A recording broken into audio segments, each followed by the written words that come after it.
right, here we go. Well, welcome to the Drink from the River of Delight podcast. I'm your host, Janet Abadier, and as you can see, I have a lovely guest today. Her name is Shannon Guerra, and I am so excited she's here. So, hi, Shannon. Hey, I'm Welcome. so excited you pronounced my last name Oh, correctly. well, I speak French, so Well, it's Spanish, but close. yeah. Yay. Awesome. Well, cool. Well, we met last week in Palmer, Wasilla, and it was just amazing. And we've found each other on Substack, because we're both passionately excited about writing about Jesus and telling people about Jesus. So, Shannon, tell us a little bit about you and what you love to do, and how Jesus is working in your life right now. Okay. Well, I am a mom of 8 kids. We have 2 who we adopted and 6 that we had the fun way. Yes. And I write. My husband also writes. So we work at home. We homeschool. We have chickens and cats. So it's kind of a wild mess here. And I already forgot the second part of your question. What was it? What What are Jesus is doing in my life Well, right now? what are you passionate about in terms of your ministry? Because you love writing about Jesus. So tell Okay. us a little bit about that. Yeah, I really love helping people navigate hard seasons because we have had a lot of hard seasons. And to get from what feels like the dark side to the other side, can we get through it? And can we be relieved that we got through it rather than giving up in despair and kind of wallowing? Because there's a real temptation to wallow.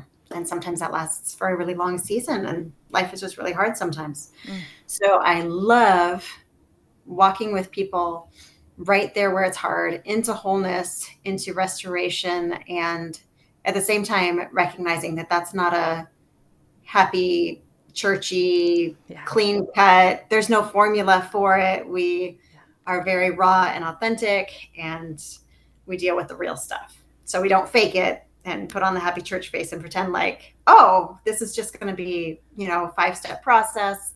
And, you take your internet course and then life is going to be happy again, because it's not like that. Yeah. But when we do get there, suddenly we find that that is kind of where our own personal ministry is birthed, because other people are going to go through those hard things too. So it's kind of the cycle Yeah. that we continue to do. We are continually drawing people who are in where we were and trying to get them farther along, not because we're so ahead, but because we're walking alongside them. That's so beautiful. It reminds me of Second Corinthians, where it says that we receive that comfort from God, the God of all comfort, so that we can offer that comfort to other people. And it's such a great ministry that we have, and such a privilege. And it really changes our perspective on suffering, because I don't know about you, but one of my greatest fears is suffering. Like, I just don't want to suffer. But Not then, something to look forward to. Yay, more no, character.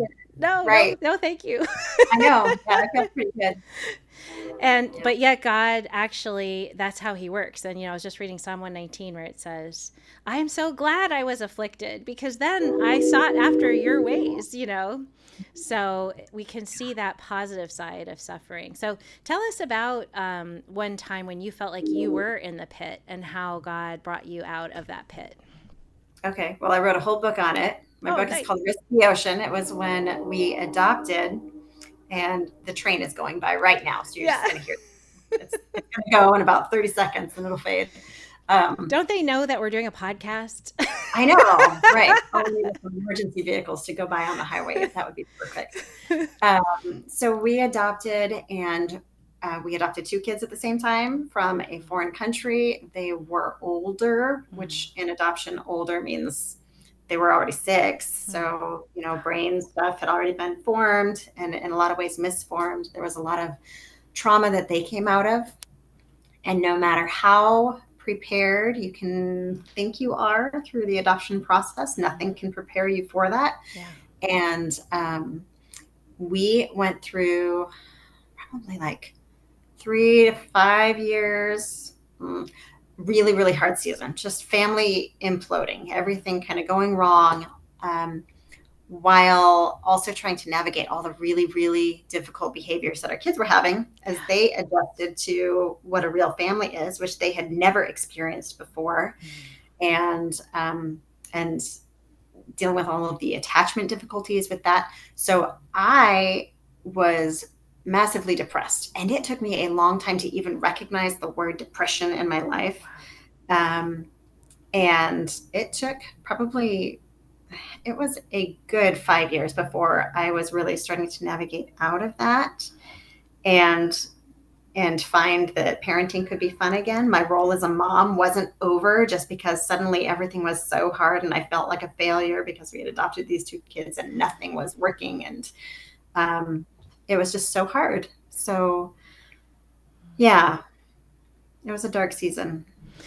So, what was it that God showed you that brought you up the hill and out of that pit into the I better place? ended I ended up getting pregnant with our, now he's almost 10, which seemed like the worst possible thing in the world, because why is the Lord going to send a baby into this family filled with chaos and more trauma? Because we had post adoption trauma, we had secondary trauma, it was all this stuff, and not the ideal place to put a baby. Right. And at the same time, you look at where God sent his son, that was not the ideal place in our minds to send a baby, to birth a baby.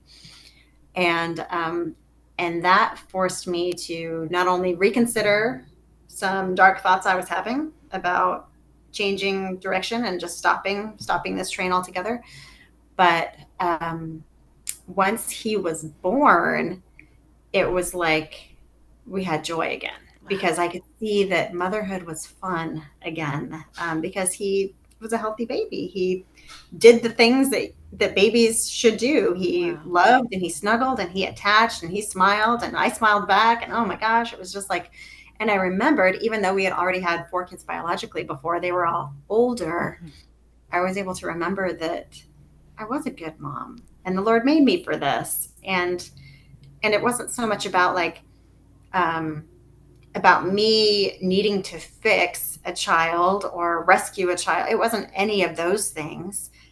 It was that they have their own journeys and their own stories and their own struggles. And it's not my job to change that, just like anybody we're ministering to or walking alongside. It's not our job to change their situation. Mm-hmm. It's really hard when our situations overlap so much with other people's situations. But Mm-hmm. anyway, it was just this real discovery for me. And it wasn't like one day I just woke up and realized this is all better either. It was a very gradual thing. But finally I realized, oh my gosh, I am laughing again. Yeah. And I have not laughed in I don't know how long. Wow. And smiling and not dreading the day and not despairing about needing to get up in the mornings, because we just kind of need to remember who we are and who he made us to be. And as a mom, it's important to know that you can enjoy being a mom, and it's not all about us. We can Yes. let him do his work, and it's not all about performance and what our kids are doing and how we feel like they reflect on us, or anything like that. Yeah, that's such a great word. It's like when John the Baptist said, Jesus must increase and I must decrease. Yeah. And I feel like if we could just get out of the way, then Mhm. God gets in there and just does amazing things. But Yeah. that's the big question, is how do we get out of the way of what God is trying to do? And how do we change that focus that we were looking down and now we have to look up? Like, what do you see as good ways to do that?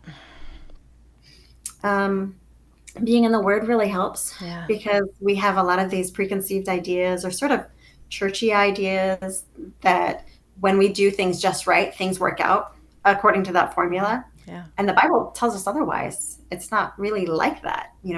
That's a super convenient thing in sermons or in like blog posts or whatever, where we write all of our bullet posts and everything. But in real life, things are messier. And Mm-hmm. I think understanding that the process isn't going to look like we have a template that is going to meet all of those steps. Mm-hmm. Um, we can move out of the way Yeah. because we accept his agenda. And Right. it's not that, here's the other thing, is that he wants us to die to self, right? But the other thing I feel like we often have to fight against is the other side of that, that believes that God loves you very much and he has a miserable plan for your life. But he does love us. Right. So it really is this balance that we have to walk the line of acknowledging, yes, he's poured authority and he's poured gifting and he's poured every spiritual blessing in the heavenly realms upon us. And yet at the same time, we navigate this tension of, you will have trouble in the world. And so what does that look like? And there's this constant surrender and need to abide with him so that he can give us the answers that we couldn't come up with ahead of time. Like, just like you didn't give me these questions ahead of time, I'm having to abide with the Lord right now for the answer, because it's not like I was able to really prepare for that. Yes. So we're just, Yes. that's what life is. He's not giving us the answers all ahead of time. He's giving us principles to go by. But the main principle is, remain in me and I will be with you, and then you will bear much fruit. Absolutely. I think that what I've learned too about the word is how we approach the word. Like, we have to come to it meekly, humbly, ready to let it command us. And actually, it's a supernatural book. So we can't just say, oh, I've memorized this verse and now I'm just going to say it in my head and that's enough. Like, I think it's just so good to open the word, open it up in a humble way and say, Lord, I need you, command me. Like, this word is my life. And then receive it. And then we see how it changes our focus so that we're stop looking in this plane and we start looking up and see what he's actually doing, and then see his power as it comes in. And that's, I think worship is a great way to get out of the way as well. You know, like when we're just in this negative spiral and this pit of negative thinking, you know, instead of just saying stop negative thinking, which doesn't always work, we fill our minds. Fill it with worship. And then you see, wait, God is so much bigger, you know, and so much greater. What's something that you love to worship God for, Shannon? Well, I don't know, but let me get to that in a second. Sure. Because just a second ago you said switching that negative thinking into worship. It just immediately made me think of something I heard like a couple months ago, where someone was saying, I have this sickness, I have this illness, whatever, and where we get tempted not to worship. Right. And this pastor said, I'm going to drag the enemy here and I'm going to make him watch me worship. Wow. And it was so good. So that's something I was just like, that has really helped. The enemy has to flee, right? It says, submit yourselves to God. Around it. So let's just force him to watch us. He hates worship. Right. We'll call his bluff. He's a big bluffer. He doesn't have as much power as we tend to give him credit for, or as he tends to claim. And so we just, we fight back with truth and knowing that the Lord is good. He loves us, and he asks us to dwell on the Philippians 4:8 stuff, that whatever is good and whatever is commendable. And I think sometimes we tend to feel like, oh no, I'm not being serious enough, or oh no, I'm not being devoted. And, you know, we get this kind of religious mindset, but the Lord wasn't like that. He's like, I want you to think on the good things because I made them for you to enjoy. And if you focus on them, your mental health is really important. And I told you that for a reason. Yes. Yeah. Sometimes he puts things on high volume. And so for me this week, it's seek God's face. Don't just seek his hand of power and provision and protection, but seek his face. You know, he's not just giving, like you said, he didn't just save us and then have a crummy plan for our lives. He saved us and has an awesome plan for our lives. And that plan involves him revealing his heart to us, his personality, his desires. You know, it says in Psalm 25, the friendship of the Lord is for those who fear him, and he makes known to them his covenant. And it's almost like, you know, he has got secrets for us, Shannon. You know, he loves to just whisper that to us. Isn't that amazing? Yeah. What has he been whispering to you lately? Okay. Well, one thing I was working on this morning was this, I'm working on this scrappy sewing project. You don't want to hear about it because it's ugly.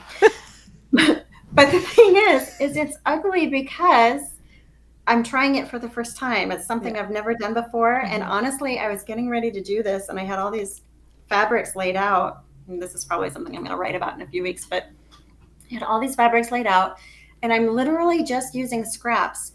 But I'm looking at the photo of what something is supposed to look like. And you've seen all these Pinterest fails. And I do not want to create a Pinterest fail. So I am holding the scissors and I'm looking at the fabrics and I am totally stalling. Like I'm afraid to cut the fabric because I don't want to mess up. Right. And the Lord's telling me, you're going to mess up. That's okay. You're supposed to. And so he's like, Shannon, just make the cut. And so I'm like, I do it. And my first attempt, it's hideous. It's awful. It's downstairs. I won't show you. I have a photo on my phone and I still won't show you. But it's just like he's giving us all of these resources and everything. And we are so self-protective. And I am so self-protective. And I'm literally looking at this piece of scrap fabric that's already destined to burn. It's already like it's not being used. And I'm afraid to cut it because cutting makes it feel like I'm committing to something. Yeah. And we are so, like we're hesitant to do that. We don't want to do the thing. We don't want to make the phone call. We don't want to have the interview. We don't want to, do whatever it is that he's calling us to do that requires this little bit out of the comfort zone, that's commitment, that might cause us to fail, that might let people see that we're not perfect, that might be ugly, and we might have to try again. We might feel like we're wasting time, but the time is his that he gave us anyway. He gave us to use it. And so it kind of brought me back to the whole the parable of the talents and how we risk those talents rather than burying them. I could bury all that scrap fabric. I mean, it's taking over this one room that we have because my daughter used to be all about sewing and then she moved out and left me with like all this fabric. We could open this ginormous Etsy shop with all the fabric and notions and everything that's in it. But it's not doing anything unless somebody uses it. And so why do we let the things that he tells us to do just sit there? And I feel like if we walk in poverty at all, it's this poverty of like, we don't have the bravery to move forward and do the thing. Like we're not willing to cut the fabric. We're not really willing to make that move. Yes. We want to protect ourselves. Yes, we want to protect ourselves and we want to be perfect without God's help. And that is perfectionism, right? Yeah. And I have a whole chapter of that in my book, in chapter 3, where I call it the dry riverbed of perfectionism, because we're thirsty. We want to drink from good source of river of life, delight.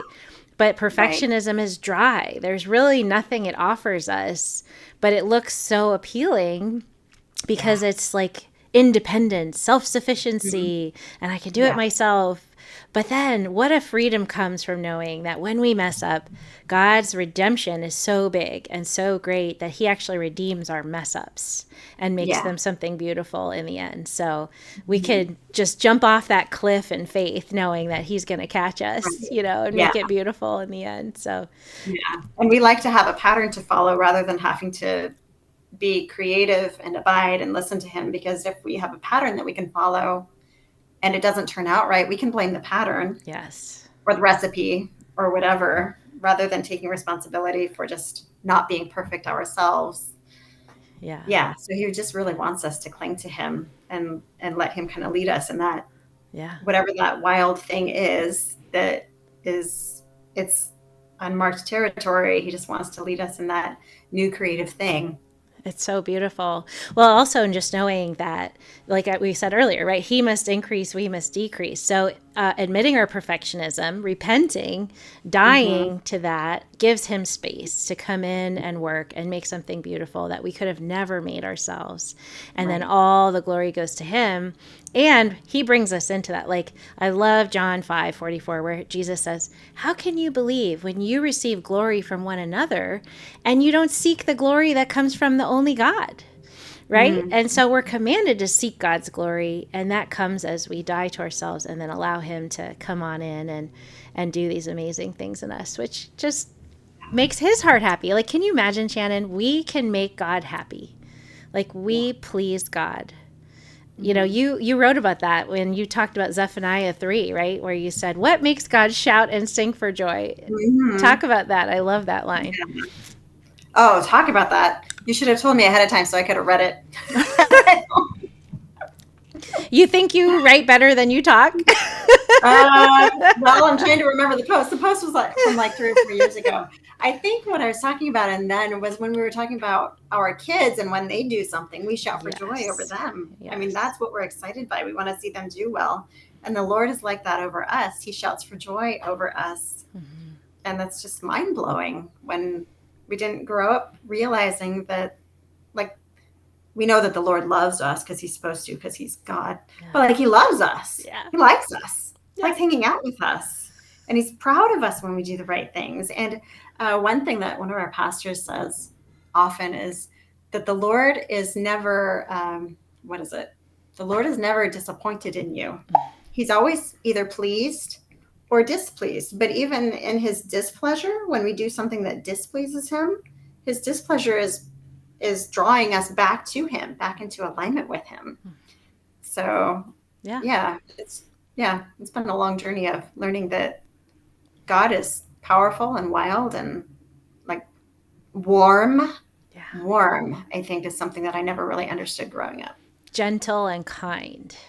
I Yeah. had a hard time understanding that too. I just pictured lightning bolts and wrath and, Right. and not Yeah. gentle and kind, but Yeah. that's how he is, just like when you see Jesus raising the little girl from the dead, he says, Tabitha Kumi, or whoever, I don't know how to pronounce Mhm. it, but just little girl, I Yeah. say to you, get up. And he just pulled her up by the hand.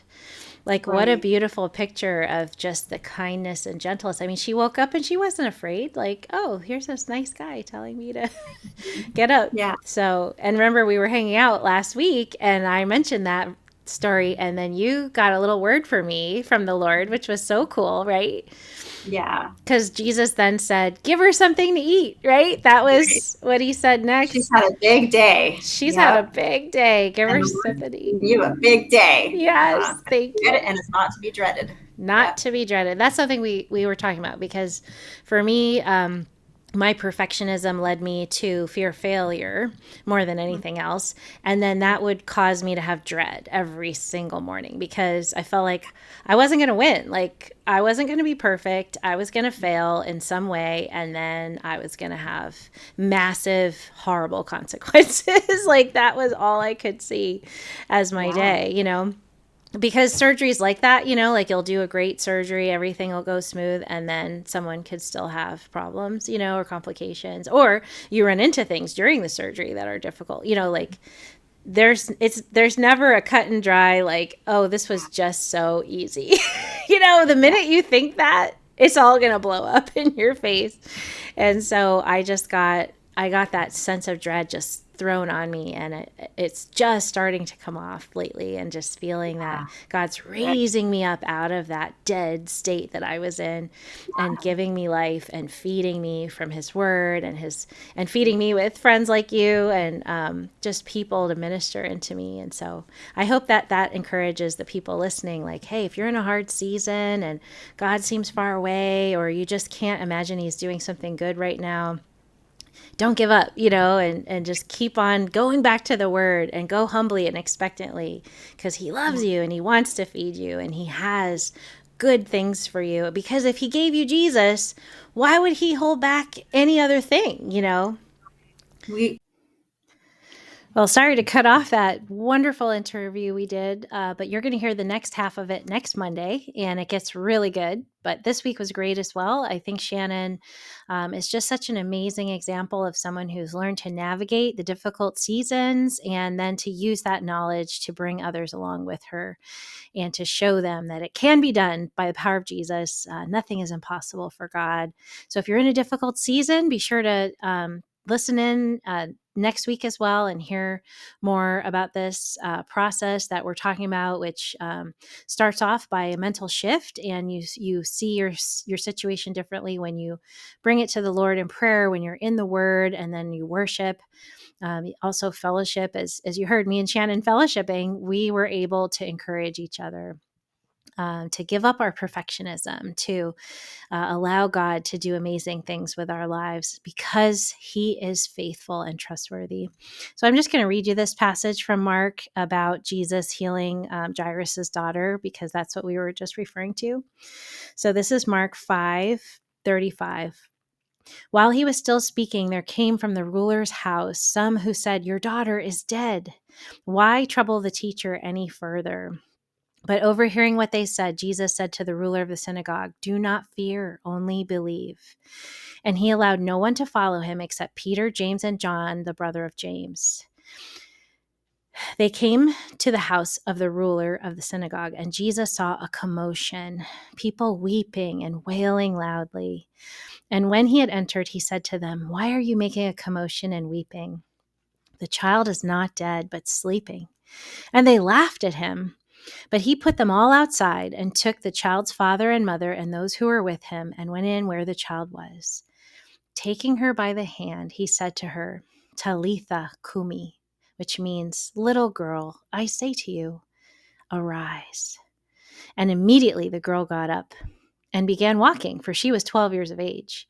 And they were immediately overcome with amazement. And he strictly charged them that no one should know this and told them to give her something to eat. So I'll just pray for us. Lord Jesus, thank you for this time where we can just recount your marvelous deeds and your faithfulness through the darkest seasons, even of depression, isolation, loneliness, uncertainty. Lord, you are there with us. So please show each listener today how you are present, you are gentle, you are kind, and you are powerful to help them, to raise them from the dead and give them salvation and every good gift. So I ask that in Jesus' name. Amen. Thanks, and I hope you have a wonderful week, and we'll see you next week for the second half. Be sure to tune in and share with a friend.